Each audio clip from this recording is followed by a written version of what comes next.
1856. On a Louisiana plantation that believed no enslaved man could ever threaten its power, the impossible happened. A 7.5 field worker named Philus Grant stood in the yard, surrounded by 13 overseers who had spent years dragging families apart and carrying out the master's orders without hesitation. Minutes later, every one of those overseers lay dead, each throat crushed by the same hand they mocked. And Master Claiborne, a man so convinced of his own untouchable authority that he once bragged no giant could ever rise against him, was found lifeless inside his own house. What none of them saw was the moment that pushed Philus past the point of return, or the one betrayal that ensured none of them would walk away alive. So what exactly happened in the hours before a single man dismantled an entire plantation's chain of command? And why did Claiborne never see the dangers standing right in front of him? Before we go any further, comment where in the world you are watching from, and make sure to subscribe because tomorrow's story is one you don't want to miss. The air before dawn held a weight to it, thick and damp, pressing against the skin like a living thing. Philus woke as he always did, in silence, his eyes opening to the darkness of the quarter's low ceiling, just inches from his face. The rafters sagged under years of neglect, wooden beams warped and splintered, never built for a man of his size. He lay still for a moment, listening to the breathing around him, the soft snores of exhausted bodies, the occasional cough, the creaking of rope beds straining under weight. His legs extended beyond the frame of his sleeping platform, knees bent awkwardly to fit the space. At 7 feet and 5 inches, Philus had learned early that the world was not made for him. Doorways required ducking. Ceilings required caution. Even simple acts like standing upright became performances of careful navigation. He rose slowly, mindful of the sleeping forms around him. His shadow stretched across the floor as he moved, enormous and distorted in the pre-dawn gloom. The floorboards groaned beneath his weight, despite his careful steps. Old Samuel slept near the door, his breathing labored and wet. Philus knelt beside him. Even kneeling, his head nearly reached Samuel's cot, and gently touched the elderly man's shoulder. "Morning, Samuel," Philus whispered. Samuel's eyes fluttered open, clouded with age and exhaustion. "That you, Phil?" "It's me." Philus slipped one massive arm beneath Samuel's shoulders and lifted him to sitting with no more effort than a man might lift a child. Samuel's body felt light and fragile. Bones pressing through skin stretched thin. "Knees won't work right no more," Samuel muttered. "They worked yesterday. They'll work today." Philus helped him stand, waiting patiently as Samuel found his balance. One step, then another. He moved through the quarters this way every morning, helping those whose bodies had been broken by decades of labor. Mama Ruth needed assistance standing. Young Thomas, barely 14 but already crippled from a logging accident, required help dressing. Philus performed these tasks without comment or complaint, his gentle hands and quiet voice a stark contrast to his intimidating size. By the time the overseer's bell rang across the yard, signaling the start of another day, Philus had already helped 6 people prepare for work. The fields stretched endlessly under the rising sun, rows of cotton plants shimmering in the heat. Philus worked methodically, his long arms reaching farther than anyone else's, his massive hands plucking bowls with surprising delicacy. He moved down the rows steadily, never rushing, never slowing. Beside him worked Lena, a woman of perhaps 30 with careful eyes and hands that moved with practiced efficiency. She glanced at him occasionally, but said nothing. Lena rarely spoke to anyone, her silence a protective shell built over years of witnessing cruelty. Philus respected her distance and never pushed for conversation she did not offer. Across the field, Reuben worked with jerky, anxious movements. He was shorter than most men, compact and wiry, with a face that seemed permanently creased with worry.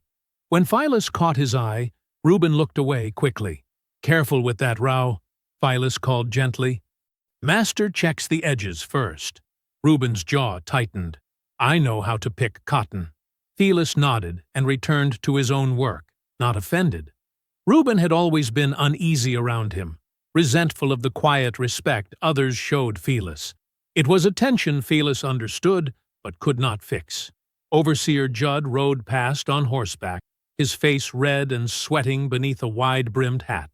He was a thick man, heavy through the chest and belly, with small eyes that darted constantly, searching for infraction. "Hey, Giant!" Judd called, reining his horse beside Phyllis's row. "You working or daydreaming?" Phyllis straightened slowly, his full height revealed. Even standing in the furrow between rows, he towered over Judd on horseback. "Working, sir." Judd's smile was ugly. "Ain't never seen a man your size who wasn't stupid as an ox, but you're different, ain't you? Think you're smart." "No, sir, just trying to work." "Just trying to work," Judd mimicked. "Tall as a tree and gentle as a lamb. Wonder what it would take to make you bite." Phyllis said nothing. He had learned long ago that Overseer Judd enjoyed provocation. The crueler the words, the more he savored them. Silence was the safest response. Judd spat tobacco juice near Phyllis's feet and rode on, laughing to himself. The day crawled toward evening. When the sun hung low and the overseers retreated to the main house for their supper, Phyllis made his way to the abandoned shed near the edge of the quarters.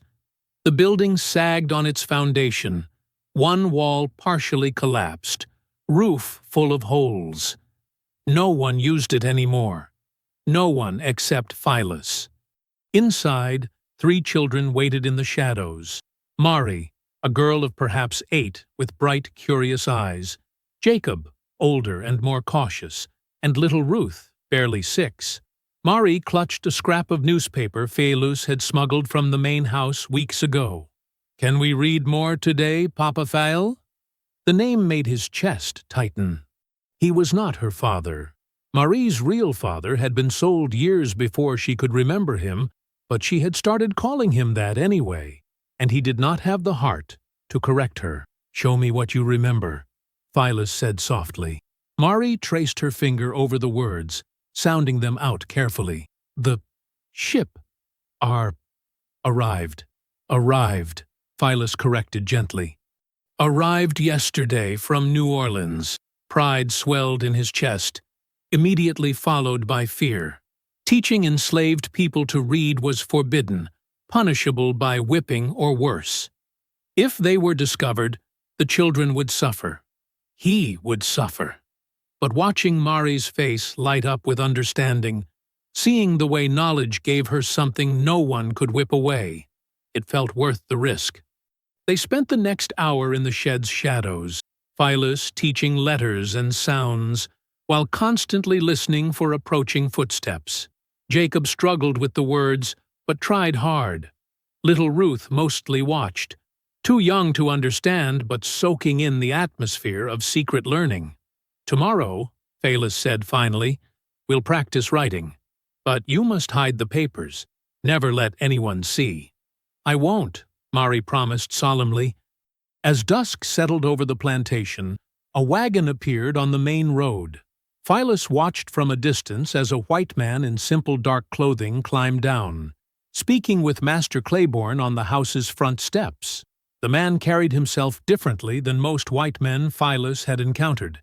His shoulders less rigid, his gestures less commanding. Later, during evening meal in the quarters, Mama Ruth whispered the news.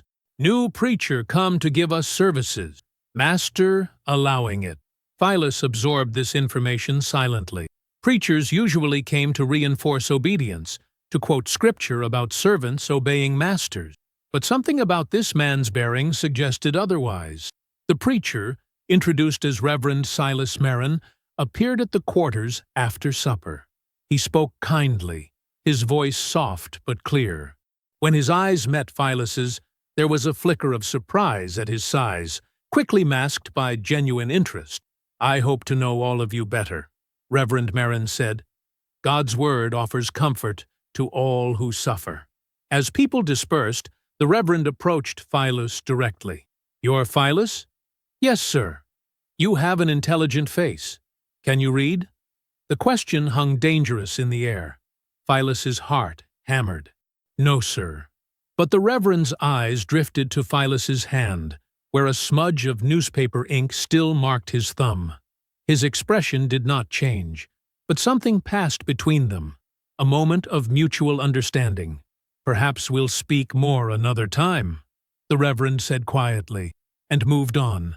As full darkness fell, Philus overheard Overseer Judd speaking with one of the house servants near the water pump. "Master's implementing new rules," Judd said, satisfaction thick in his voice. "Anyone caught shirking gets reassigned, and any young ones caught with books or papers, well, Master's got special punishments planned for that." Philus's blood ran cold. He lay awake long into the night, staring at the rafters inches from his face, worry gnawing at his chest. Mari's eager face haunted his thoughts. Tomorrow, he decided, he would tell the children they must stop the lessons. It was too dangerous now. They would understand. Sleep finally claimed him, heavy and dreamless, with no sense of the storm that morning would bring. The sun climbed over the horizon, painting the fields in shades of gold and shadow. Philus rose with the bell's clang, his body moving through the familiar routine, helping Samuel stand, checking on Mama Ruth's swollen ankles, ensuring Thomas had clean bandages for his injured leg. The morning felt no different from any other, the air thick with humidity and the promise of another brutal day under the Louisiana sun. He was halfway to the fields when shouting erupted near the smokehouse. Philus turned, his massive frame going still. Overseer Judd stood in the yard, his meaty hand clamped around Marie's thin arm. The little girl struggled against his grip, her face streaked with tears, her free hand clutching something against her chest. The newspaper scrap, the one Philus had given her. His stomach dropped. "Got us a little reader here," Judd bellowed, his voice carrying across the yard. Other workers stopped, frozen in place, found her sounding out words behind the chicken coop, teaching herself letters like she's some kind of scholar. Philus started forward, his feet moving before his mind caught up. But Samuel's hand caught his wrist, the old man's grip surprisingly firm. "Don't," Samuel whispered urgently. "You'll make it worse." Philus knew this was true. He knew it with every fiber of his being. But watching Mari's terrified face, hearing her sobs, made staying still feel impossible. Master Claiborne emerged from the house, still in his morning coat, a coffee cup in one hand. His expression was irritated rather than angry. This was an inconvenience to his breakfast, nothing more. "Show me," Claiborne said. Judd yanked the newspaper from Mari's hand and thrust it toward his master. "Clear as day, sir." "She's been learning her letters." Claiborne's eyes scanned the paper, then moved to Mari's tear-stained face. "Who taught you?" Mari's mouth opened, but no sound came out. Her eyes found Philus across the yard. A brief, terrified glance. "Nobody taught her," Judd said quickly, his smile cruel. "Little rat probably picked it up herself. They're crafty that way." Claiborne nodded slowly. "Well, we can't have this. Makes an example necessary." "Please," Mari whispered. "I'm sorry. I won't." Quiet. Claiborne's voice was calm, almost bored. He gestured to Judd. Her fingers. Break the first two on her right hand. The words hit Philus like a physical blow. He lurched forward again, but other hands grabbed him now. Reuben and two others, their combined weight barely enough to slow him. "Don't be stupid," Reuben hissed in his ear. "You'll get us all killed." Judd forced Mari's hand flat against the smokehouse wall. She screamed, begging, trying to pull away. The overseer produced a short wooden rod from his belt, the kind used for checking barrel staves. "Hold still now," Judd said mockingly. "This'll go quicker if you don't squirm." The first crack was sickening. Marie's shriek tore through the morning air. The second crack followed immediately after. Her legs gave out, but Judd held her upright by her broken hand, examining his work with clinical satisfaction. "There now," he said. "Let's see you hold a pencil with those." He released her, and Marie collapsed to the dirt, cradling her ruined hand against her chest, her sobs breaking into gasping hiccups. Judd turned toward where the other workers held Phyllis. His smile widened. "Look at that," the overseer called out. The giant's got tears in his eyes, all that size and strength, and he can't do nothing but watch, tall as a tree, strong as an ox, but still just a scared slave. Claiborne drained his coffee. "Get her to the infirmary, then everyone back to work. This day's already behind schedule." They released Phyllis slowly, warily, as if he were a chained animal that might suddenly break loose. He stood motionless as two women helped Marie to her feet and guided her toward the infirmary shack. The little girl looked back once, her face pale with pain and shock, before disappearing around the corner. Phyllis's hands trembled. He clenched them into fists, forcing himself to breathe, forcing the rage down into the pit of his stomach, where it burned like swallowed coals. "Fields!" Judd barked. "Now!" The day stretched endlessly.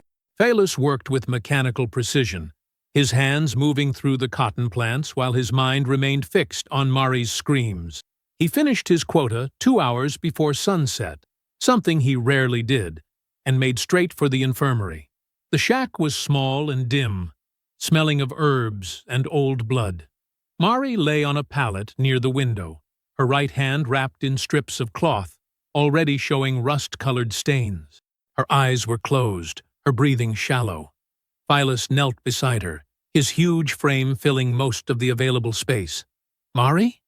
Her eyes opened slowly. Recognition flickered, followed by fresh tears. "Papa Phil," she whispered. "I'm sorry. I tried to hide it, but—" "Shh, this ain't your fault." His voice cracked, despite his efforts to keep it steady. "This is mine. I should never have taught you, should never have put you at risk. But I wanted to learn." Her good hand reached for his, tiny fingers wrapping around one of his massive digits. "I wanted to read like you said. Wanted to know words." Guilt crushed down on him with suffocating weight. "I know. But knowledge ain't worth your pain. Master Claiborne says I can't work the fields no more," Marie continued, her voice small and lost. "Says my hand won't heal right. Says he's putting me in the kitchen, washing dishes with one hand." She paused, more tears spilling over. "Says if I'm caught with papers again, he'll take the other hand too." Phyllis bowed his head, unable to speak past the knot in his throat. He stayed with her until she drifted into fitful sleep, then rose and left the infirmary, his heart heavier than it had ever been. The sun hung low when he reached the well near the edge of the yard. He worked the pump handle, letting cool water flow over his hands, washing away the day's dirt and sweat, but not the shame that clung to his skin. Phyllis. He turned to find Reverend Marin approaching, glancing around to ensure they were alone. The preacher's face was grave but purposeful. "I heard what happened to the child," Marin said quietly. "I'm sorry." Phyllis nodded, not trusting his voice. The Reverend moved closer, his voice dropping to barely above a whisper. "What I'm about to tell you is dangerous, but I believe you're a man who can be trusted." Phyllis met his eyes. "I'm not here just to preach," Marin continued. "I work with people who help the enslaved reach freedom. There's a network, safe houses, guides, boats upriver. It stretches all the way to free states in the north." Hope flared in Phyllis's chest, sudden and painful. "You're saying—" "I'm saying there's a way out. Not just for you, but for others." The Reverend's hand briefly touched Phyllis's arm. "I've been watching you. The way people look to you, trust you. You're a natural leader, whether you realize it or not. You could guide them. I can provide maps, contacts, timing. When? The word came out hoarse. Soon. Within weeks, if you're willing. Marin's eyes were intense, but it requires careful planning, trust, absolute secrecy. Phyllis thought of Mari's broken fingers, of Samuel's failing body, of Lena's careful silence, and the countless others trapped in this slow death. I'm willing. Then we'll speak again. Carefully. Marin stepped back. Keep faith, Phyllis. Freedom is possible. The Reverend walked away, leaving Phyllis standing by the well as the sun touched the horizon. You're a fool. Phyllis turned to find Reuben standing nearby, his face tight with fear and anger. You think I don't see what's happening? Reuben hissed. You and that preacher, whispering like conspirators. You're planning something stupid. Reuben, don't. Reuben moved closer, his voice shaking. I've seen this before. Seen men dream of escape. You know what happens? They get caught. They get killed. And everyone around them suffers for it. You remember what happened to Big Moses 5 years back? Phyllis remembered. Moses had tried to run.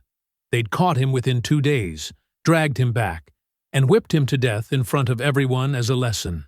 This is different, Phyllis said quietly. It's never different.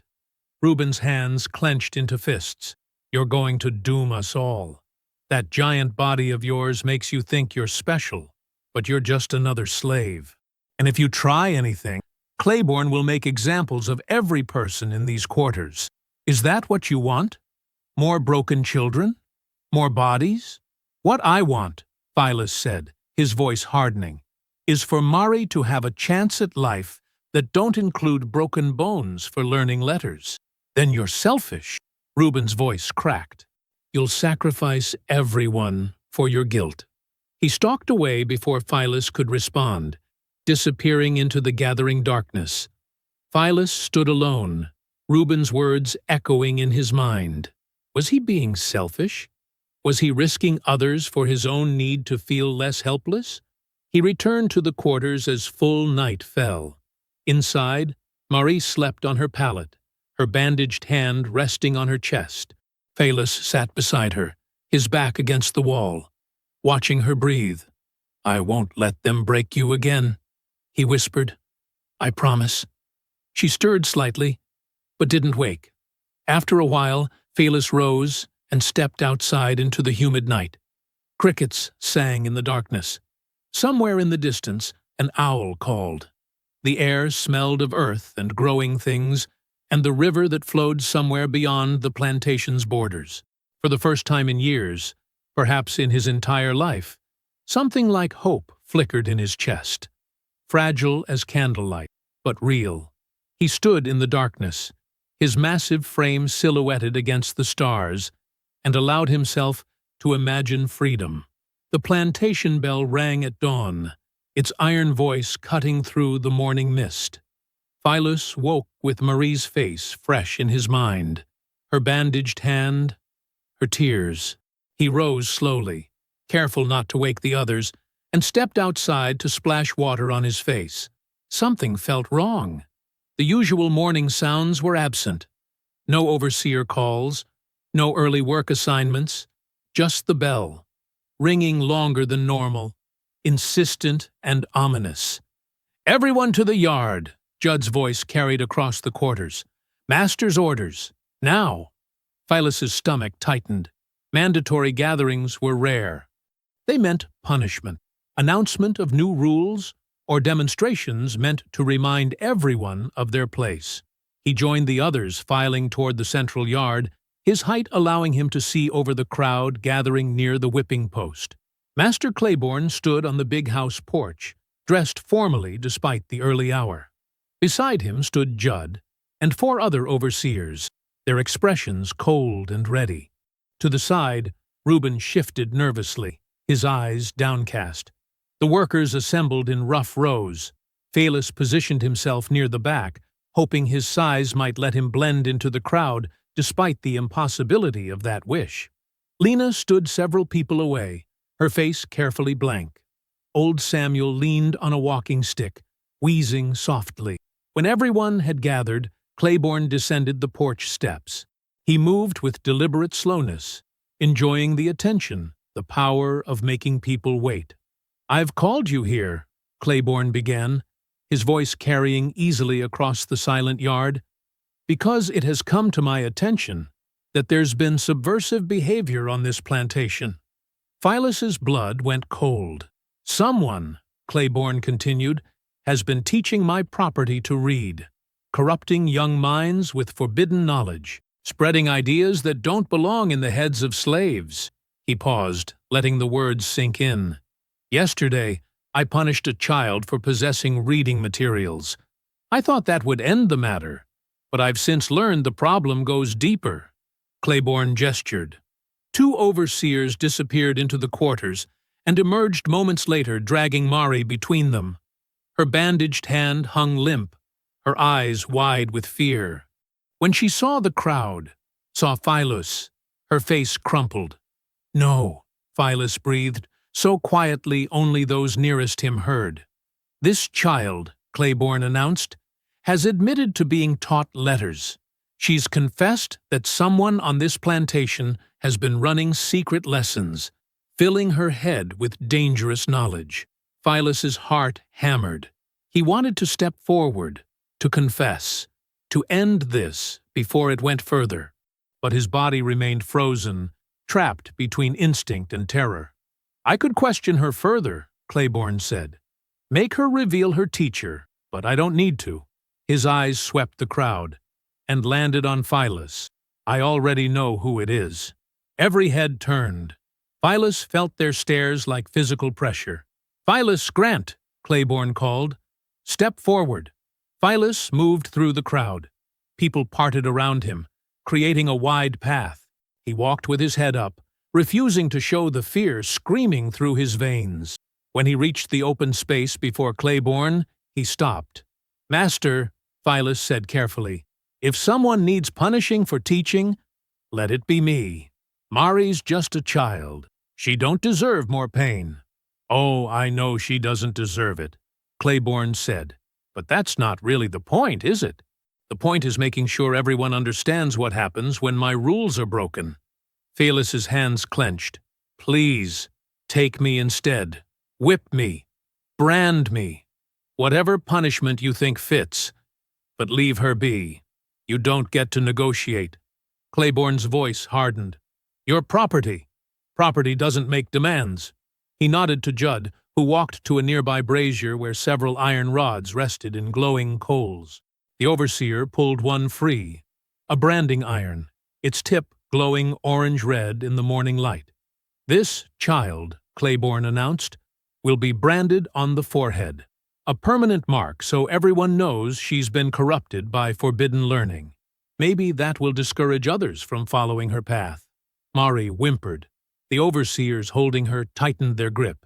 "No," Phylus said. The word came out stronger than intended. Claiborne raised an eyebrow. "No?" Judd approached Mari. The brand raised. The heat radiating from it made the air shimmer.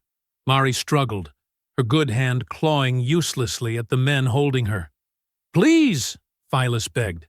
"Master, please, she's 7 years old." "Old enough to know better?" Claiborne's face remained impassive. "Old enough to serve as an example." Judd positioned the brand inches from Mari's face. She screamed before it even touched her. A high, animal sound of pure terror. Something inside Phylus broke. Not cracked, not fractured. Broke completely, like a dam giving way under unbearable pressure. He moved without conscious thought. 3 strides carried him across the space between himself and Judd. His hand, huge, calloused, strong from years of field labor, closed around the overseer's throat. Judd's eyes went wide. The branding iron fell from his grip, hitting the dirt with a spray of embers. Phylus lifted. Judd's feet left the ground, his hands scrabbling uselessly at Phylus's wrist. The overseer's face turned purple, then darker. Phylus squeezed, feeling cartilage compress, feeling the frantic pulse beneath his palm grow weaker. Judd stopped struggling. Phylus dropped the body and turned toward the other overseers. They stared at him, frozen in shock. Then training overcame paralysis, and they charged. The first one reached for his whip. Phyllis caught his wrist, twisted, heard bones snap. The man screamed, and Phylus's other hand found his throat. The second overseer swung a club at Phylus's head. Phylus ducked, surprisingly quick for someone his size, and his massive fist caught the man in the chest. Ribs cracked like dry wood. More came. Phyllis moved through them with terrible efficiency, using his size and strength the way he'd seen livestock handlers work. Quick grips, decisive force, no wasted motion. He wasn't trained for fighting. He'd never hurt anyone in his life. But decades of suppressed rage and desperate love for a terrified child poured through him like floodwater breaking through rotten boards. One man tried to run. Phyllis caught him by the collar and slammed him down. Another attempted to draw a pistol. Phylus's hand crushed his throat before the weapon cleared its holster. The gathered workers watched in stunned silence. Some covered their mouths. Others stood frozen, unable to process what they were witnessing. Lena had wrapped her arms around Mari, turning the girl's face away from the carnage. Claiborne backed toward the big house, his face pale. He shouted for the remaining overseers, but most had already fallen. Only 2 remained, and they looked more terrified than aggressive. Phylus walked toward the master. His hands dripped with blood. His chest heaved with exertion. His eyes held something that looked like madness, or clarity, or perhaps both at once. "Stay back," Claiborne warned, producing a pistol from his coat. "I'll shoot you dead where you stand." Phylus kept walking. Claiborne fired. The shot went wild, panicked, missing by feet. He fumbled to cock the weapon again, but his hands shook too badly. Phylus reached him. The pistol fell. Claiborne raised his hands defensively. "Please!" Phylus's hand closed around the master's throat, lifting him off his feet just as he'd done to Judd. Claiborne kicked and clawed, his expensive boots drumming against Phylus's legs. His mouth opened and closed soundlessly. Phylus held him there, watching the life drain from the eyes that had watched Mari's fingers break with satisfaction. When Claiborne went limp, Phylus dropped him and stumbled into the big house. The interior was cool and dim, smelling of tobacco and furniture polish. Phylus's bloody footprints marked the fine carpet as he moved toward Claiborne's study. Some dim part of his mind knew he was looking for something, some evidence, some proof of what? He wasn't sure. The desk held neat stacks of papers, ledgers, correspondence. Phylus's hands shook as he sorted through them, his limited reading ability making the process slow and frustrating. Then he found it. A bill of sale, dated 3 days ago. Listed were names he recognized. Riva, Mari's mother, Thomas, Sarah and her 2 children, Jacob, others. 14 people total. Sold to a plantation called Blackwater, 200 miles east. His hands crushed the edges of the paper. He found more documents, letters negotiating the sale, descriptions of the property being transferred, arrangements for transport. Claiborne had been selling them off, splitting families, erasing people from this place as casually as crossing items off a shopping list. And now, Phylus had killed him before he could tell anyone where they'd gone. Phylus staggered outside, the documents clutched in his bloody hands. The yard remained frozen in its terrible tableau. 13 bodies lay scattered across the dirt. Claiborne's corpse sprawled at the base of the porch steps. The survivors, enslaved workers who'd witnessed everything, stood in clusters, trembling, staring at Phylus with expressions he couldn't read. Fear? Hope? Horror? All 3? Marie pulled free from Lena and ran to him. She wrapped her good arm around his leg, pressing her face against his blood-soaked pants. "Papa Phil," she sobbed. The documents fell from Phylus's fingers, scattering at his feet. He looked down at Mari, then up at the gathered people. Old Samuel, Lena, the field hands, The houseworkers, everyone. They looked back at him, waiting, watching, as if he might have answers. But Phyllis had no answers, only horror at what he'd done and growing certainty that what came next would be worse than anything that came before. Phyllis forced himself to move. His body felt heavy, like walking through deep water, but he couldn't afford to freeze. "Everyone!" he called. His voice came out rougher than intended. "We need to gather supplies. Food, water, tools. Anything you can carry. We don't have much time." The crowd stirred but didn't move. They stared at him with wide eyes, still processing what they'd witnessed. "Now," Phyllis said more firmly. "Please, we have to go." Old Samuel was the first to respond. He nodded slowly and shuffled toward the storage sheds. Others followed his lead, their movements tentative and uncertain. Reverend Merrin appeared at Phyllis's elbow. The preacher's face was pale but composed. "We have less than a day," he said quietly. "Maybe less. Someone will have heard the gunshot. Someone will come to check. When they find this..." He gestured at the bodies scattered across the yard. "I know." Phyllis looked down at Mari, who still clung to his leg. Gently he pried her loose and knelt to her level. "Go help Lena gather blankets. Can you do that for me?" Mari nodded, her face streaked with tears and dirt. She ran toward the quarters where Lena stood directing others. Phyllis straightened and turned to Merrin. "You said you had contacts." "An escape route. Through the swamps," Merrin confirmed. "There's a maroon community about 15 miles south. They've been living free in the marshland for years. They have guides who can take people north through secret paths. 15 miles through swamp." Phyllis calculated quickly. "That's 2 days if we move careful. 1 if we push hard." "We'll have to push hard." Merrin's expression was grim. "Once word spreads about what happened here, every slave catcher in 3 parishes will be hunting you, hunting all of you." The weight of that reality pressed down on Phyllis's shoulders. He'd killed 13 overseers and the plantation master. The consequences wouldn't just fall on him.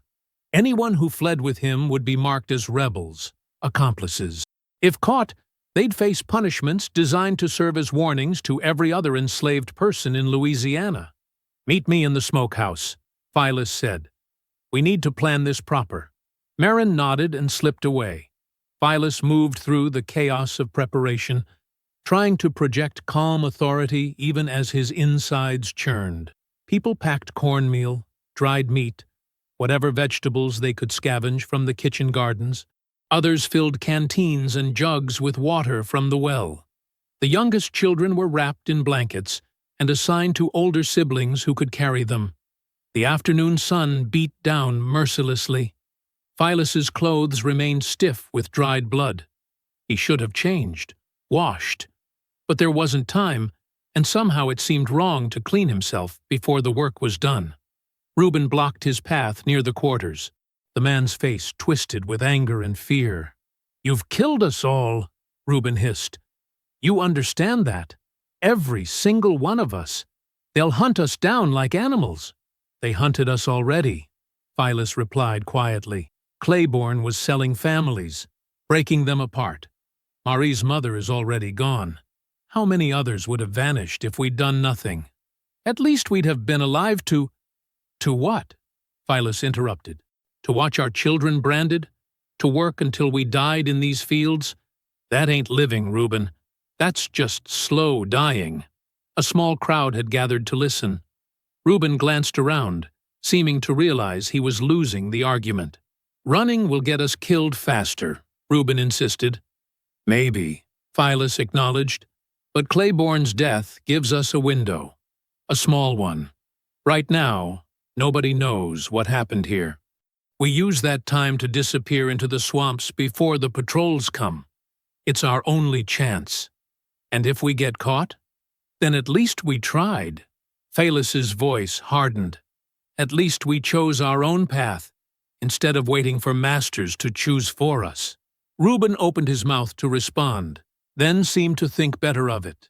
He pushed past Phyllis and stalked away. Inside the smokehouse, Marin had already spread a crude map across an overturned crate. Phelis ducked through the low doorway and studied the drawing. "This route follows the creek south," Marin explained, tracing a line with his finger. "The water will hide your scent from dogs. After about 8 miles, you'll reach an old cypress grove. That's where the Maroon Scouts watch for newcomers. They'll take you the rest of the way." "How do we signal we're friendly?" 3 owl calls, repeated twice. "They'll respond with 2 hawk cries." Phelis memorized the pattern. "What about you?" "I'll stay behind," Marin said. "Create a false trail heading north. Buy you time." "That's dangerous. So is everything else we're doing." Marin smiled faintly. "I'm an old man, Phelis. You're young. You have a chance to build something new. Don't waste it." Before dusk, Phelis gathered the teenagers old enough to defend themselves. About 10 of them, ranging from 14 to 19. He handed out wooden poles from the fence rails. "I can't teach you to fight proper in one day," he told them, "but I can teach you how to make someone think twice about grabbing you." He demonstrated basic strikes, how to thrust forward with full body weight, how to sweep someone's legs, where to aim for maximum impact. The teenagers practiced awkwardly at first, then with growing confidence. Mari appeared at the edge of the group, her broken fingers now splinted and wrapped. She held a small stick in her good hand. "You should rest," Phelis told her gently. "I can help," she insisted. "I'm not useless." Phelis crouched to her level. "I never said you were useless, but you're hurt, and we need you strong for the journey. Can you do something else important for me? Can you make sure all the small children have someone to carry them, count them, and match them with older kids who can hold them safe?" Mari considered this, then nodded. She ran off, her task giving her purpose. Evening came too quickly. The survivors gathered around the fire pits outside the quarters, sharing what might be their last meal in this place. The atmosphere was strange, fear mixed with fragile hope, grief tangled with desperate excitement. Lena appeared beside Phelis as he stood watching the group. She carried a ladle of water from the bucket. "Drink," she said simply. He took it gratefully. The water was cool and clean. He hadn't realized how thirsty he'd become. "Thank you for protecting her," Lena said after a moment. "Mari, what you did, it was terrifying, but it was also brave." Phelis lowered the ladle. "I didn't feel brave. I just felt angry. Sometimes they're the same thing." She took the ladle back. "Try to eat something before we leave. You'll need strength." She walked away before he could respond. Late that night, after the fires had died to embers and most people had collapsed into exhausted sleep, Phelis lay on his back, outside the quarters. Sleep wouldn't come. His mind replayed the day's events in an endless loop. Mari's scream, Judd's throat under his hand, Claiborne's eyes going empty. The papers revealing families already sold and scattered. The moon hung full and bright above the fields, painting everything in silver light.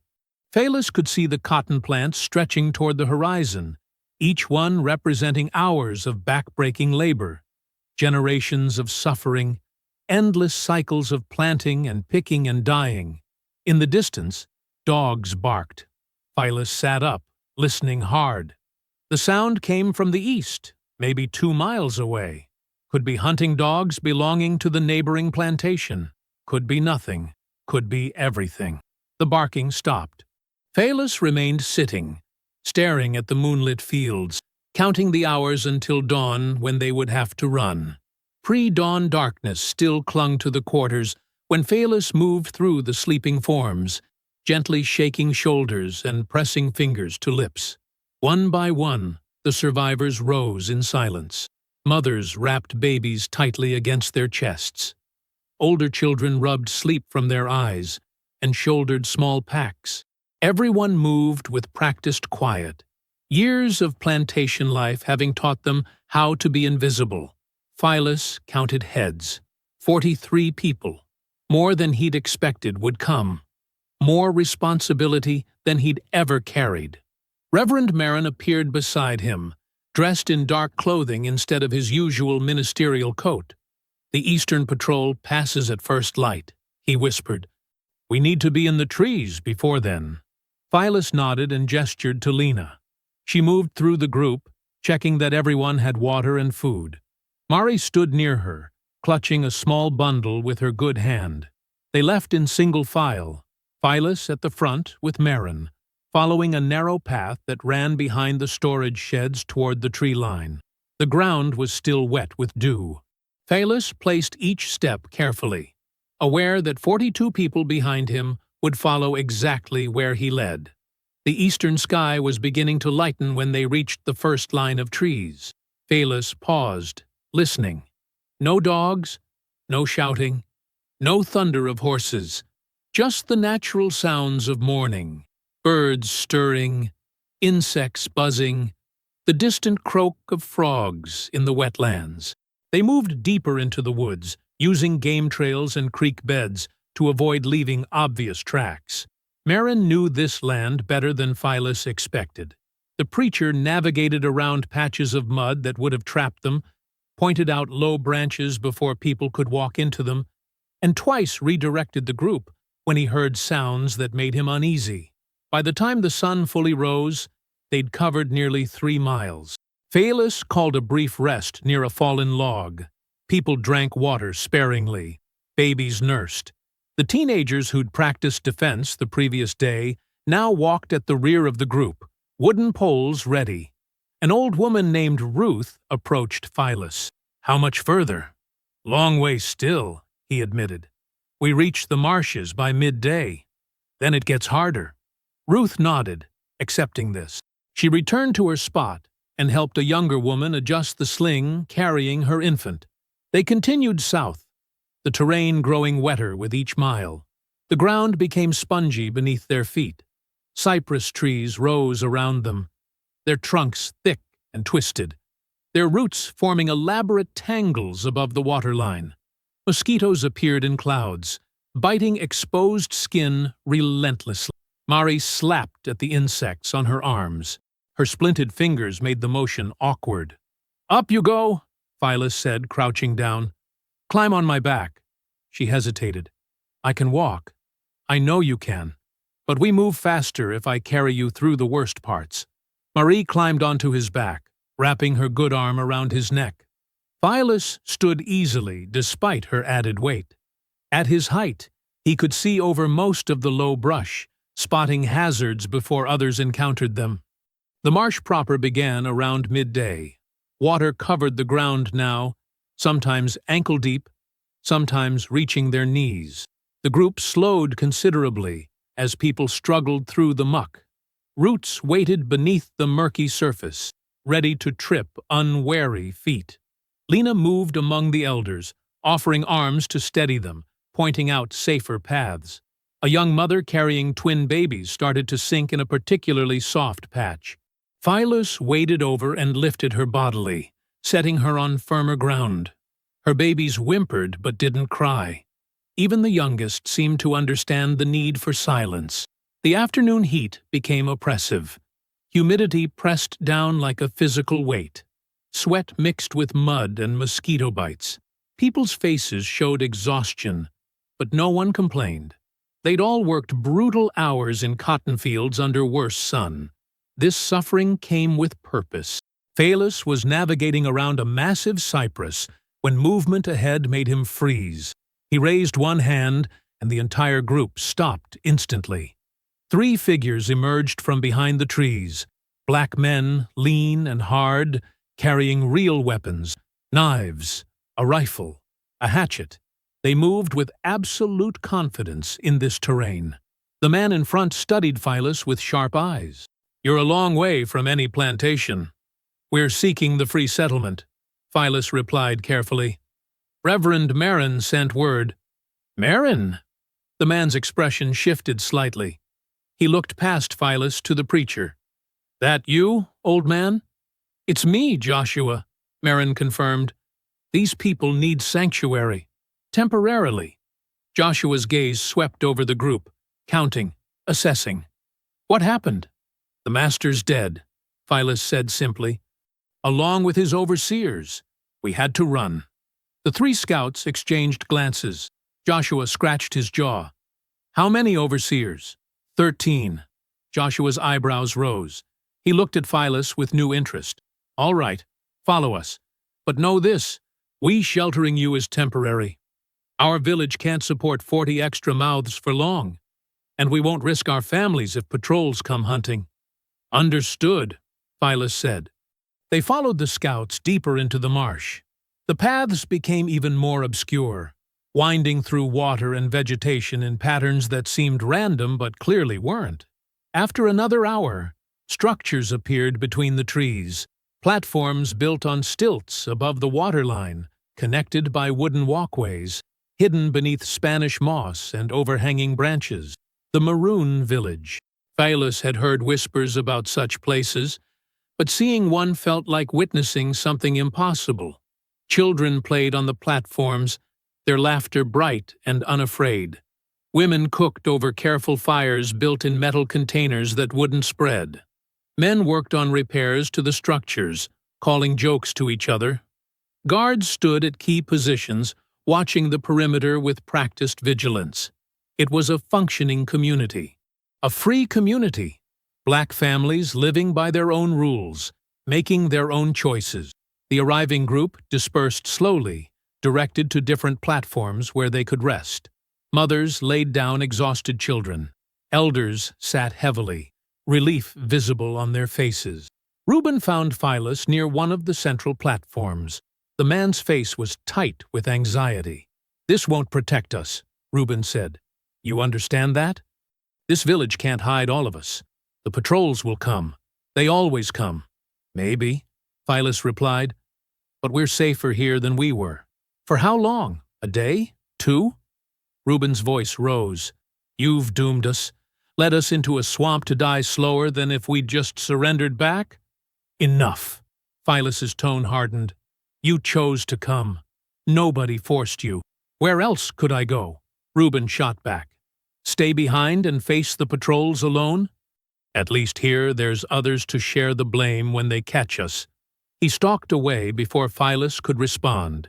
Evening fell gently over the Maroon Village. Small fires appeared on various platforms, creating islands of warm light.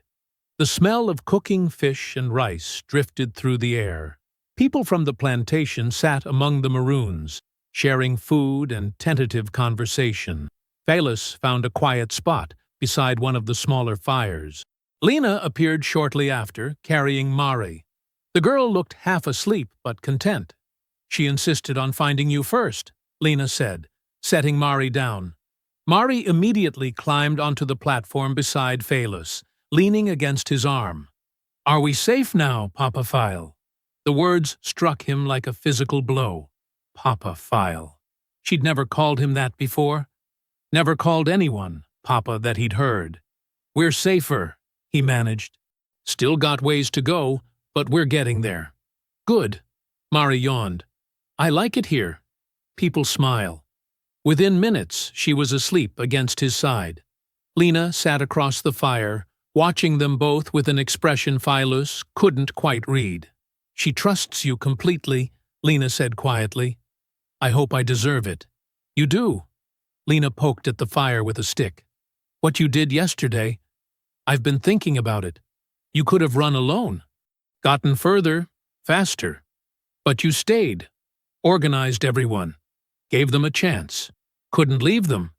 Most people would have. She looked up at him. That's what makes you different. Before Phyllis could respond, Marin approached from one of the walkways. The preacher gestured for Phyllis to join him a short distance away. Carefully, Phyllis shifted Mari's sleeping form onto a blanket. Lena moved to watch over her. Phyllis followed Marin to the edge of the platform where they could speak privately. The preacher's face looked grave in the firelight. We need to discuss the larger plan, Marin said.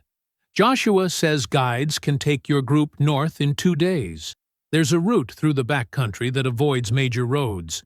It'll be hard traveling, but it leads to contacts who can move people further toward free states. Morning arrived with birdsong and mist. The Maroon camp stirred slowly, people emerging from shelters built above the waterline. Phelis woke to find Mari already gone from her sleeping spot. He sat up carefully, mindful of the low roof above his head. Outside, he found her with a group of Maroon children, watching them play a game with smooth river stones. Her splinted fingers rested in her lap, but she smiled genuinely for the first time since the breaking. Joshua approached Phylis, carrying lengths of sharpened wood. "We're reinforcing the northern barriers today. Could use your strength." Phylis followed him to the camp's edge, where several men worked on a defensive wall made from cypress logs and woven branches. The structure stood chest-high on most men, designed to slow anyone approaching from that direction. "Lift that crossbeam," Joshua instructed, pointing to a massive piece of wood lying nearby.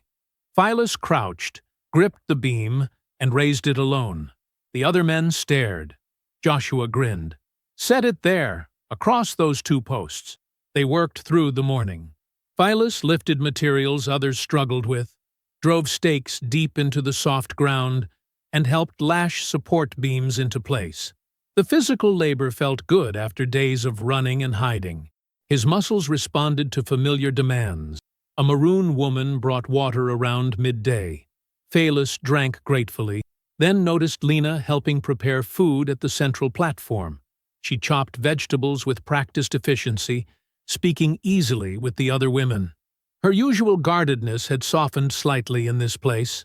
After the water break, Joshua gathered people in a cleared area near the main platforms. "Anyone who wants to learn basic defense, come here." About 15 people from the plantation group joined the session. Phelis stood among them, watching as Joshua demonstrated simple blocking techniques using wooden poles.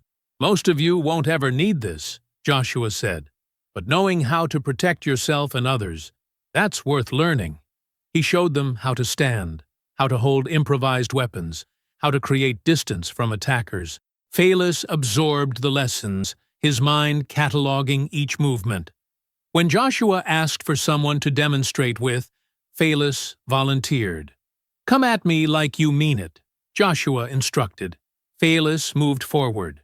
Joshua sidestepped, used Phelis's momentum against him, and demonstrated how a smaller person could redirect a larger opponent's force.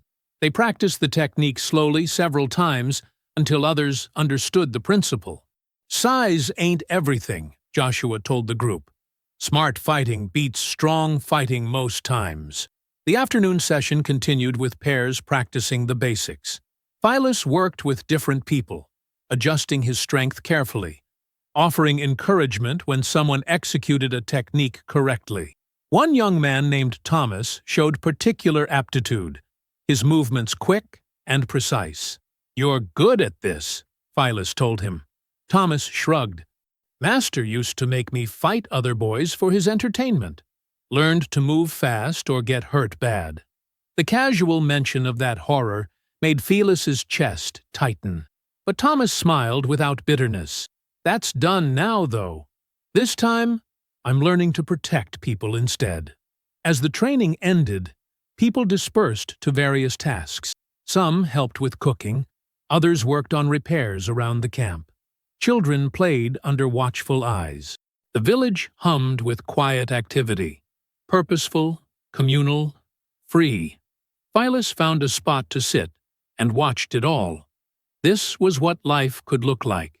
People making choices, working together because they wanted to, not because a whip demanded it. Parents teaching children without fear of separation. Laughter rising naturally instead of being forced or hidden.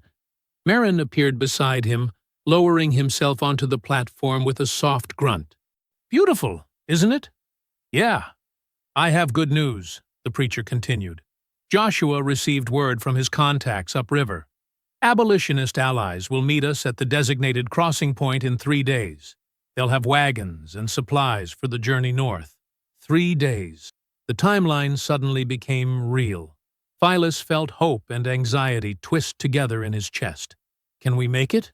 he asked. Joshua knows the paths. We travel at night, rest during day. It's possible. Merrin paused. You've done well, Phyllis, leading these people, keeping them together, just trying to get everyone through. That's what leadership is. Evening brought a shift in the camp's mood. Someone produced a small drum. Another person had a simple wooden flute. Music started softly, then grew as voices joined. The songs weren't spirituals meant for white ears. These were older songs, carried from Africa, preserved in secret, sung only among trusted people. Food appeared on the central platform. Fish caught fresh that morning, seasoned rice, roasted vegetables. People ate together, passing bowls, sharing stories. Marie sat with the maroon children, fully accepted into their games. Her laughter carried across the water. Lena caught Phyllis's eye and gestured toward the riverbank. He followed her away from the central gathering to a quieter spot, where the water lapped gently against exposed roots. They sat in comfortable silence for a while, listening to the distant music and closer sounds of the swamp settling into night. "I need to tell you something," Lena said finally. "When you first came to our plantation, I was afraid of you." Phyllis nodded slowly. "Most people are. I'm used to it. Not because I thought you were dangerous," she clarified, "because I thought you'd get yourself killed trying to help people. You were too gentle for a place like that. Too kind. I thought watching you die would hurt worse than keeping distance. But you didn't die. You survived things that should have killed you, protected children when it meant risking punishment, taught them to read when discovery meant death." She turned to face him. "And when they hurt Mari, you didn't just survive anymore. You fought back. You won." "I killed people." "You killed monsters," Lena corrected. "There's a difference." The music from the camp drifted over the water. Someone had started singing a song about freedom, about crossing rivers, about finding home. "I see your gentleness now," Lena continued. "How you carry Mari when she's tired. How you lift heavy things so others don't have to. How you listen when people speak instead of just waiting to talk." She smiled slightly. "That's real strength. The kind that matters." Phyllis felt something shift in his chest. Not the violent breaking that had happened in Claiborne's yard, but something softer. An opening. "I'm glad you're not afraid anymore," he said quietly. "Me too." They sat together as darkness completed its arrival. Stars appeared overhead, visible through gaps in the canopy.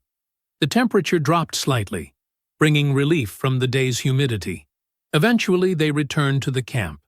The music had quieted to humming. People settled into sleeping spaces. Children curled against parents.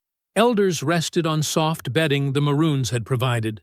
Phyllis found Mari already drowsing on a blanket near Lena's chosen spot. He knelt beside her. "Papa Fail," she murmured. "I'm here. Are we going to make it? All the way north?" "We're going to try our best." "That's good enough for me." Her eyes closed fully. Phyllis adjusted her blanket, making sure she was covered. Lena watched from nearby, her expression soft. He stepped outside onto one of the walkways, letting the night air cool his skin. The camp settled into sleep around him. Guards maintained their watch at the perimeter, but even they seemed relaxed, confident in their defenses. For the first time in years, perhaps in his entire life, Phyllis felt something approaching peace. Not the absence of fear, but the presence of purpose. Not freedom yet, but the genuine possibility of it. He stood there, breathing the night air, listening to the swamp's nocturnal sounds, feeling the wooden platform steady beneath his feet. Dawn arrived with false gentleness. Soft light filtered through the cypress canopy, touching the platforms and walkways with gold. Phyllis had fallen asleep, sitting upright against a support post. He woke to birdsong and the quiet sounds of people stirring. The peace lasted maybe 10 minutes. A maroon scout burst from the northern path, sprinting across platforms so fast the wood shook. "Riders! Armed men coming from the east road!" Joshua appeared instantly, already moving toward the defensive positions. How many? At least 15. Maybe more behind them. The scout gasped for air. They got dogs. Moving fast. They knew exactly where to come. Phyllis stood, his heart dropping into his stomach. This was wrong. The timing was wrong. Marin had said they had 3 days before anyone would think to search this deep into the swamps, unless someone told them where to look. People scrambled from sleep, grabbing children, snatching up belongings. The organized calm of the previous day shattered into controlled panic. Joshua shouted orders, directing families toward secondary escape routes, while fighters moved to defensive positions. Phyllis found Marin near the central platform. How did they find us? The preacher's face had gone gray. Someone must have... He stopped, his eyes moving past Phyllis. Reuben stood near the eastern edge of camp, frozen in place, guilt written across every feature. Phyllis crossed the distance in 4 long strides. What did you do? I didn't. Reuben backed against a tree. I didn't mean for this. I thought if I told them where we were going, they'd show mercy, that they'd take us back without killing everyone. You don't understand. Your rebellion was going to get us all murdered anyway. I was trying to save people. The words hit like physical blows. Phyllis grabbed Reuben's shirt, lifting him slightly. When? 2 nights ago. Snuck away while everyone slept. Found a rider patrol. Told them about the maroon camp. Reuben's voice cracked. They promised if I helped, they'd show leniency. I was trying to protect people. You're the one who started this by killing Claiborne. This is your fault. Phyllis released him, stepping back. There wasn't time for rage. There wasn't time for anything except survival. Get him away from here, Joshua ordered, appearing beside them. 2 maroon fighters pulled Reuben toward the interior platforms. The sound of dogs reached them then, baying and savage, getting closer. Everyone move, Joshua shouted. Families first. Fighters hold the barriers. The camp erupted into organized chaos. Mothers scooped up children. Elders helped each other toward the southern paths. Phyllis saw Lena gathering Mari and 2 other young ones, moving them toward safety. He ran to help, grabbing a small boy who'd frozen in fear and carrying him to where Lena waited. Get them out, he told her. Follow Joshua's people south. What about you? I'll hold here as long as I can. The first gunshots cracked through the morning air. Screams followed. Phyllis turned toward the sound and saw smoke rising from the northern section of camp. The Bayou riders had arrived. They came like a flood. Armed men on horseback where the ground was solid enough. On foot through the marsh itself. They carried torches despite the daylight, throwing them onto dry platforms and wooden structures. Fire caught instantly. The cypress wood, dried by summer heat, burned fast. Joshua and his fighters met them at the barriers, using the defensive positions to create choke points. Gunfire echoed across the water. Phyllis saw 1 maroon fighter fall, then another. He grabbed a fallen pole, thick as his forearm, and positioned himself at a narrow walkway where riders would have to come single file. The first man who appeared, Phyllis swept his legs out from under him. The rider crashed into the water below. The second received the pole across his chest, knocking him backward into the man behind. But there were too many. For every rider Phyllis stopped, 3 more appeared elsewhere. The camp's scattered layout, perfect for hiding, became a weakness. Fire spread between platforms, cutting off escape routes. Phyllis heard a child crying and turned to see a little girl trapped on a burning platform, surrounded by flames. Without thinking, he ran across a connecting walkway, the wood already beginning to char. He grabbed the girl, tucked her against his chest, and jumped into the water below. The marsh was shallow here, maybe waist deep. He waded toward higher ground, finding 2 more children hiding in the roots of a massive cypress. He gathered them both. Hold on to me. Don't let go. They clung to his shirt as he moved through the water, seeking any path away from the burning camp. Smoke made everything gray and confusing. Screams echoed from multiple directions. He found Lena with Mari and her group, already moving south along a hidden channel. "Take them," he said, passing the children to her. "Keep moving. Don't stop. Phyllis, go. Please." She nodded, understanding this wasn't the time for argument. The children joined her group, and they disappeared into the thick vegetation. Phyllis turned back toward the burning camp. He had to find more people, had to help whoever he could. What he found instead was devastation.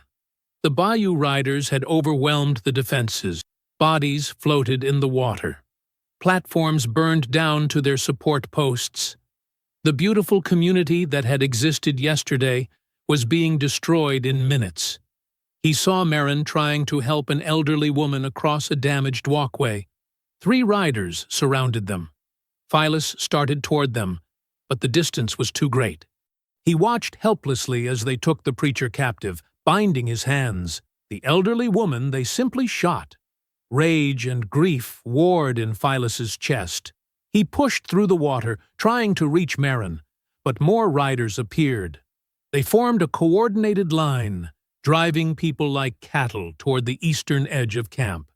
Phyllis saw Lena then, captured despite her head start. They had her arms bound, were forcing her toward where other prisoners knelt in the mud. Several families from the plantation group were there. The Maroons who'd survived, all on their knees, guarded by armed men on horseback. A tall man in a wide-brimmed hat seemed to command the riders. He dismounted, walked to where Merrin knelt, and pulled him up by his collar. "You're the preacher who's been helping runaways," the man said. His voice carried across the water. "Got a reputation for hiding property that don't belong to you." Merrin said nothing. The commander pulled a pistol and shot him in the chest. The sound echoed across the burning camp. Merrin's body fell backward into the shallow water and didn't move. Phyllis felt something crack inside himself again, different from what broke in Claiborne's yard. This was colder, deeper, more calculating. By midday, the riders had secured their prisoners and begun moving them toward solid ground. Phyllis stayed hidden in the thick vegetation, tracking their movements. A handful of survivors found him there. 3 men, 2 women, no children that he could see. "We need to run," one man urged. "Get as far away as possible while they're focused on the prisoners." "Lena's with them," Phyllis said quietly. "Mari, the families we brought. They're lost. We can't fight that many armed men." "I'm not asking you to fight." Phyllis looked at each of them. "I'm asking you to run. Follow the southern channels. Find Joshua's secondary camp. Wait for 2 days. If we don't come back, head north without us. We, anyone who wants to try rescuing them can stay. But I'm going after them either way." The survivors looked at each other. Finally, all 5 nodded agreement to flee. "You're going to get yourself killed," one woman said. "Maybe, but I'm not abandoning them." They left as the sun began its descent. Phyllis waited until dusk, watching the riders establish a camp on higher ground about a mile east. They built fires, posted guards, kept the prisoners bound and separated. He counted 17 riders, saw their weapons, their horses, their organization. They were professional slave catchers, experienced and brutal. Phyllis had no weapons, no plan, no real hope of success. But he had guilt that wouldn't let him run, and determination born from too many years of watching people suffer while he did nothing. As darkness completed its arrival, he moved through the swamp toward the torchlit encampment, his massive form nearly invisible in the shadows, driven by the same desperate need that had broken Judd's throat days ago. Except this time, he walked knowingly toward what would likely be his death. The water made soft sounds around his legs as he moved closer to the light. The night wrapped around Phyllis like a shroud as he moved through the swamp water. Each step required careful placement. The riders had posted guards at regular intervals around their camp, men with rifles who scanned the darkness between swigs from shared bottles. Phelis kept to the deepest shadows where cypress roots created natural barriers. The camp sat on a raised clearing, maybe 20 feet above the waterline. Accessible by a single muddy slope, the horses had trampled into submission. Torches ringed the perimeter. Their flickering light revealed the prisoners bound together near the center, sitting in the mud, with their hands tied behind their backs. Phylas counted 11 captives. He saw Lena among them, her head bowed. Mari sat pressed against her side. The riders' supplies were stacked near the eastern edge. Crates of ammunition, coils of rope, spare saddles. Their horses were tethered to a makeshift corral on the western side. The commander's tent occupied the highest point, positioned to oversee everything. Phelis studied the layout for nearly an hour, memorizing details. 2 guards walked slow circuits around the prisoners. 3 more sat near the supplies, playing cards and drinking. 4 were scattered along the perimeter. The rest presumably slept in their bedrolls near the fires. He waited until the moon disappeared behind thick clouds. Complete darkness settled over the camp for perhaps 5 minutes. Phelis used that time to climb the slope on the camp's blind side, where supplies blocked the nearest guard's view. He moved with impossible quietness for someone his size. Years of navigating plantation life had taught him how to become invisible despite his frame. He reached the supply crates and crouched behind them, breathing slowly through his nose. The prisoners were maybe 30 feet away, too far to reach, without crossing open ground. Too many guards between him and them. Phelis scanned for anything useful. A knife left carelessly on a crate. Rope that could bind a guard. Anything. What he found instead was a choice. He could try fighting his way to the prisoners, likely getting himself and them killed in the process. Or he could create a distraction that might give them a chance to escape while he drew the riders' attention.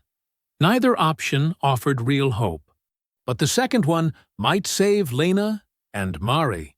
Phelis grabbed the nearest crate and hurled it into the darkness beyond the camp's eastern edge. It crashed through undergrowth with tremendous noise. Guards shouted. Men scrambled for weapons. In the chaos, Phelis ran toward the prisoners. He reached Lena first, yanking at her bonds with his massive hands. The rope snapped. "Run, south," he whispered urgently. "Don't stop." Then rifle butts slammed into his back, his ribs, his head. Phylas went down hard, face in the mud, as multiple men pinned him. They kicked him repeatedly even after he stopped resisting. "Got him!" someone yelled. "It's the big one from the plantation." They dragged Phylos to the center of camp and chained his wrists to a thick post driven deep into the ground.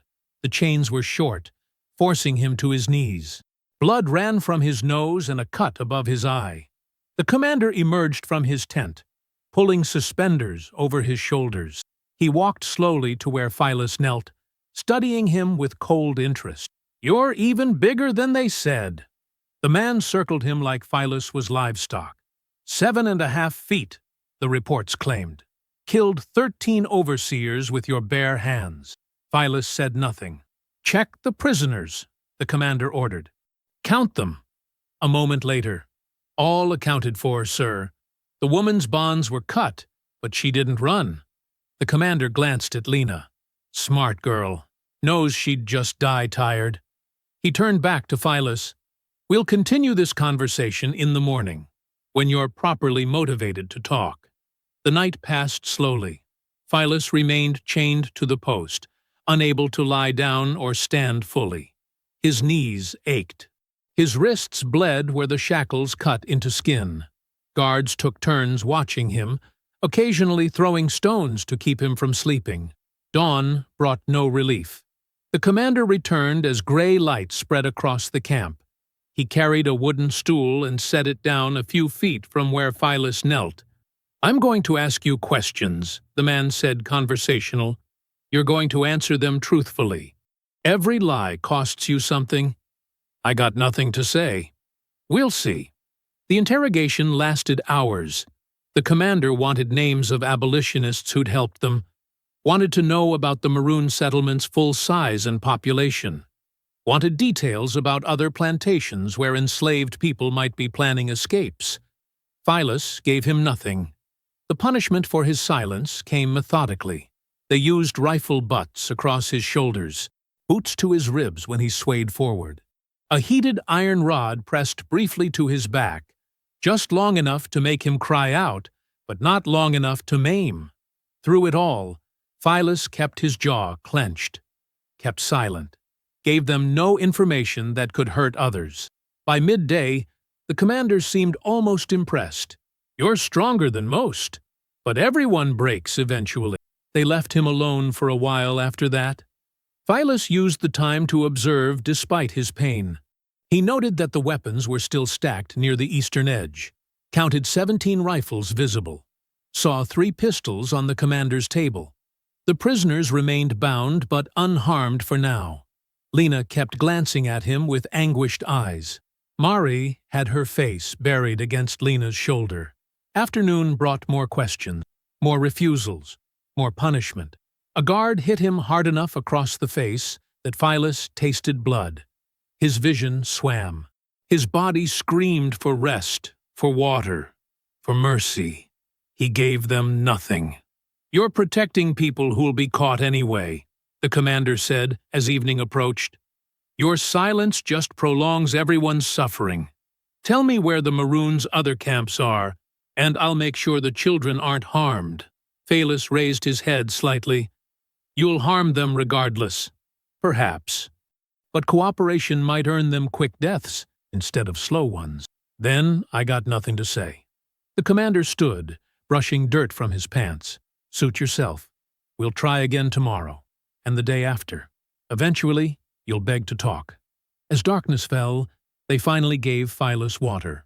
A single ladleful poured roughly into his mouth, half of it spilling down his chin. Then they left him chained to the post again, alone except for the rotating guards. His body had never hurt this badly. Every breath caused sharp pain in his ribs. His back felt like fire. His wrists were raw and bleeding. But worse than the physical pain was the knowledge that his sacrifice had accomplished nothing. The prisoners were still captive. His infiltration had failed. And tomorrow would bring more torture until eventually they killed him or he broke. Phyllis let his head drop forward. The chains held his weight as his knees finally gave out completely. He hung there, suspended by iron, staring at the muddy ground. He thought of Mari calling him Papa Fail, thought of Lena's smile by the river, thought of Claiborne's yard and the choice that had led to this moment. Maybe Reuben had been right. Maybe his rebellion had doomed everyone. "Lena," he whispered into the darkness. Her name a prayer, an apology. The camp settled into nighttime rhythms. Guards changed watch. Fires burned low. Someone laughed near the supply crates. Phyllis closed his eyes, preparing himself for whatever tomorrow would bring, hoping that somehow his death would buy the others time to escape, or at least mercy. Then he heard it, faint, almost imaginary. Movement in the brush beyond the camp's southern edge. Not animal sounds. Something deliberate, organized. Phyllis lifted his head slightly, listening. His heart, which had resigned itself to ending, suddenly beat faster. The sound came again, closer. The movement in the brush grew louder, deliberate. Multiple people, advancing with careful coordination. Phyllis raised his head further, straining against the chains. His vision swam from pain and exhaustion, but he forced himself to focus on the darkness beyond the firelight. A guard near the perimeter suddenly jerked backward into the undergrowth. No sound, just gone. Then another disappeared. The riders scrambled to their feet, grabbing weapons. The commander emerged from his tent, pistol drawn. "What's happening?" Before anyone could answer, figures burst from the tree line on 3 sides simultaneously. Not random attackers, this was organized, tactical. Maroon scouts moved with fluid precision, disarming confused guards before they could fire. Behind them came the plantation survivors, wielding axes and clubs and farming tools turned into weapons. The riders tried mounting a defense. Shots rang out. Men shouted orders, but they'd grown complacent in their dominance, unprepared for coordinated resistance. Within minutes, the camp descended into controlled chaos. The rescuers fought with desperate efficiency, using superior numbers and the element of surprise. Several riders fled into the swamp. Others surrendered when surrounded. Phyllis watched through hazy eyes as familiar faces appeared in the firelight. The old man he'd helped from bed each morning, the woman who'd shared her cornbread, teenagers he'd trained with wooden poles just days ago, and there, moving toward him with determined purpose, Lena. She reached him first, dropping to her knees beside the post. Her hands shook as she worked at his chains with a key taken from a captured guard. "We came back," she said, voice breaking. "We came back for you." The shackles fell away. Phyllis tried standing, but his legs wouldn't support him. He collapsed forward, and Lena caught him, her small frame somehow bearing his weight enough to keep him from hitting the ground completely. "Easy," she whispered. "We got you." Others rushed over to help. They lifted Phyllis between them, supporting his massive frame with combined effort. He could barely process what was happening. The pain, the relief, the impossible fact that they'd returned for him. "Why?" he managed to whisper. "Because you came back for us first," Lena said simply. They helped him toward the center of camp, where the remaining riders had been forced to their knees in a rough line.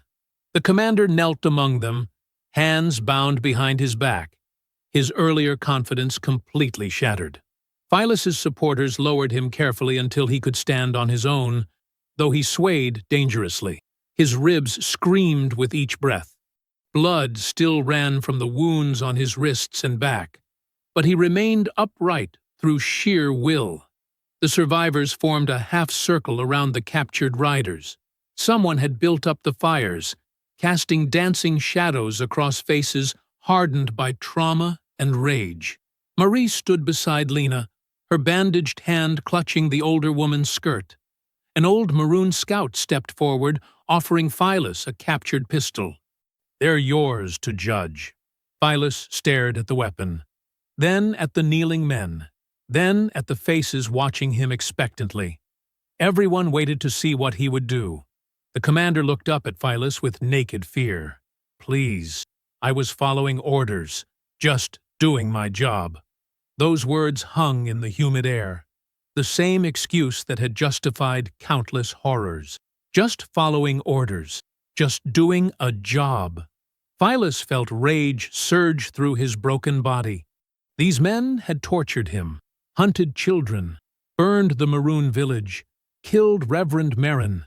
They deserved everything his massive hands could deliver. The survivors around him whispered among themselves. Several nodded toward the commander, their meaning clear. Justice demanded blood. After everything these riders had done, everything the system they represented continued to do, mercy seemed like weakness. Phyllis took the pistol, felt its weight, looked at the commander's terrified face. Then he handed the gun back to the scout. "No," Phyllis said quietly. Confused murmurs rippled through the crowd. "They killed Merrin," someone protested. "They would have killed all of us." "I know." Phylus's voice grew stronger despite his injuries, "and they deserve punishment. But not from us. Not like this." He stepped closer to the commander, moving with visible pain. The man flinched backward even though his hands were bound. Phyllis reached down and grabbed the commander's collar with one massive hand, lifting him effortlessly to his feet. The man dangled there, boots barely touching ground, facing the giant he'd tortured just hours before. "You broke my body," Phyllis said, his voice carrying across the silent camp. "Thought that would break my spirit too. Make me into the monster you needed me to be." The commander's breath came in short gasps. "But I ain't that," Phyllis continued, Won't become that. Won't let you turn me into something as cruel as the system that made you." He looked around at the watching faces, at Lena, at Mari, at all the people who'd risked everything to save him. "We're starting something new here," Phyllis said. "A life beyond this plantation, beyond these chains. If we begin it with more killing, with becoming the very thing we're running from, then we ain't really free. We're just trading one kind of bondage for another." The commander stared at him with incomprehension, unable to understand mercy from someone he'd viewed as property. Phyllis lowered the man back to his knees, stepped away. "Tie them all up," he ordered. "Secure. We'll leave them for whatever authorities come looking. But we won't execute them. That ain't who we are." Silence stretched. Then, slowly, people moved to obey. They bound the riders thoroughly with their own ropes, stripped them of weapons and horses, left them conscious but immobilized. The survivors freed the remaining prisoners, families who'd been caught days before. Emotional reunions played out across the camp as people found each other in the firelight. Mari's mother emerged from the group of freed captives. The little girl ran to her with a cry of joy. They collapsed together, both weeping, as Lena watched with tears streaming down her own face. Phelus observed it all through eyes that could barely stay open. His body demanded rest, demanded healing. But there wasn't time yet. A Maroon scout approached him. "The abolitionist contact is waiting at the river. 2 hours' walk south. But you need medical attention first." "I can make it," Phyllis said, though standing required tremendous effort. Lena appeared at his side, sliding under his arm to support him. "We all can. Together." They organized quickly, gathered supplies from the riders' stores, food, water, blankets, distributed them among the group, made sure everyone capable of walking had something to carry and someone to lean on if needed. The eastern sky showed the first hint of gray as they prepared to leave. Dawn approached, bringing with it the promise of pursuit, of danger, of an uncertain journey ahead, but also bringing hope. Phelus stood at the front of the group, Lena supporting his left side. Mari took his right hand carefully, her bandaged fingers gentle against his damaged skin.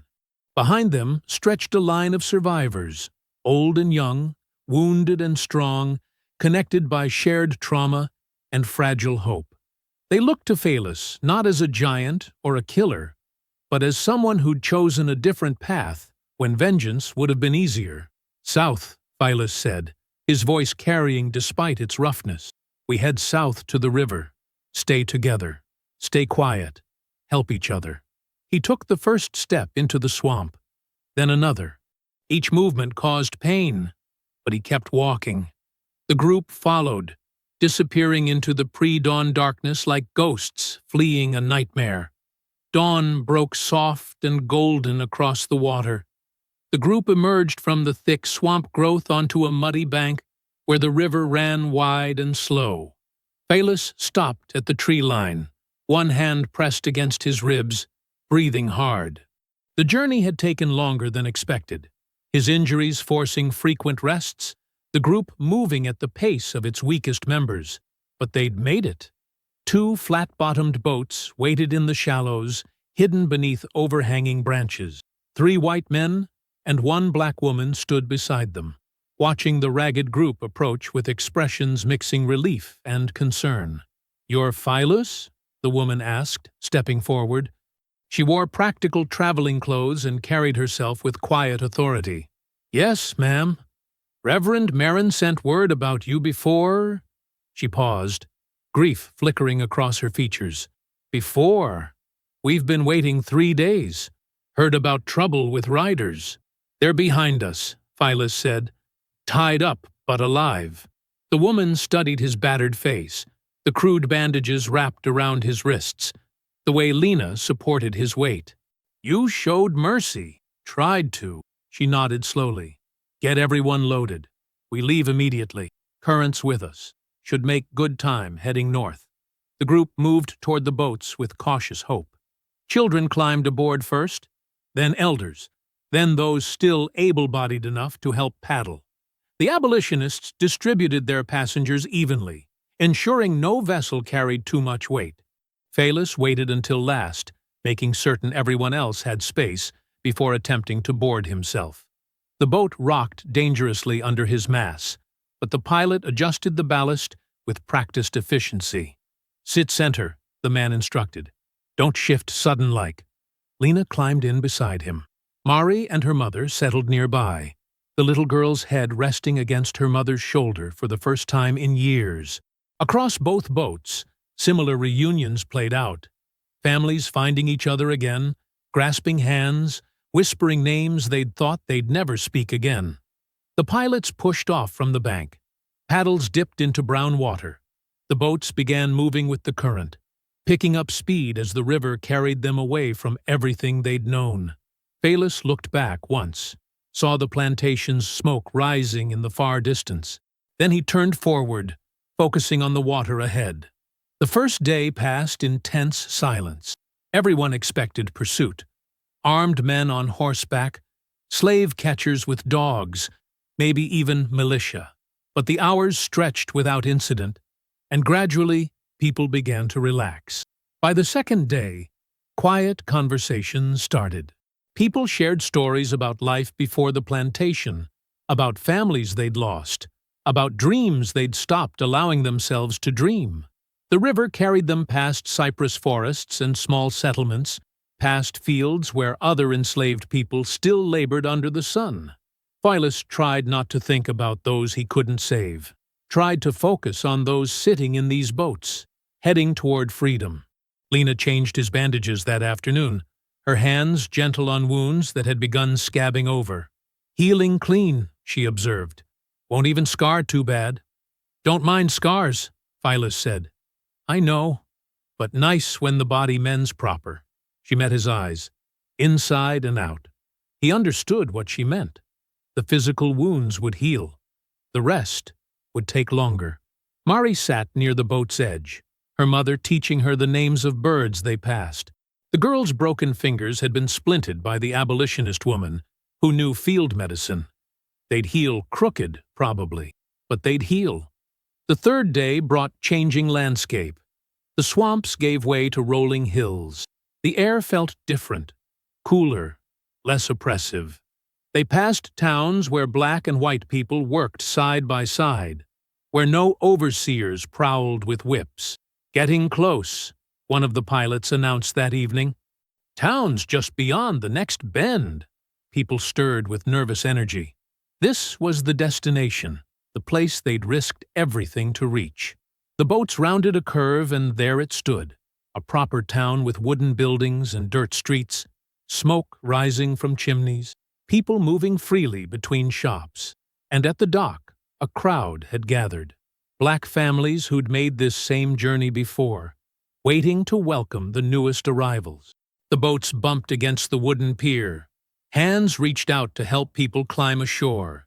An older woman embraced the abolitionist guide. "How many this time?" 37, the guide answered, and they fought hard for it. The welcoming committee moved through the group, offering food, blankets, directions to temporary housing.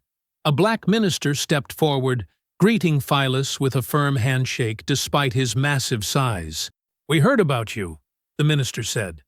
"About what you did, what you chose not to do." "Just wanted people safe," Phelis replied. "That's leadership, real leadership." The minister gestured toward the town. "We've got room for everyone. Small houses, but honest work available. You're free here, truly free." The word felt foreign in Phelis's mouth. Free. After a lifetime of bondage, after everything he'd done and survived, the concept seemed impossible to grasp completely. But when he looked at Mari, laughing with other children on the dock, at Lena speaking quietly with women who'd once been enslaved themselves, at families holding each other without fear of separation, he began to believe it might be real. They spent that first night in a communal hall, sleeping on actual beds with clean sheets. Phelis lay awake long after others had drifted off, still half expecting slave catchers to burst through the doors. But only silence came. Only peace. The following weeks brought adjustment. The town's families helped newcomers find work. Phelis at a lumber mill where his strength proved invaluable. Lena with the local healer learning northern medicine. I hope you found that story powerful. Leave a like on the video and subscribe so that you do not miss out on the next one. I have handpicked 2 stories for you that are even more powerful. Have a great day.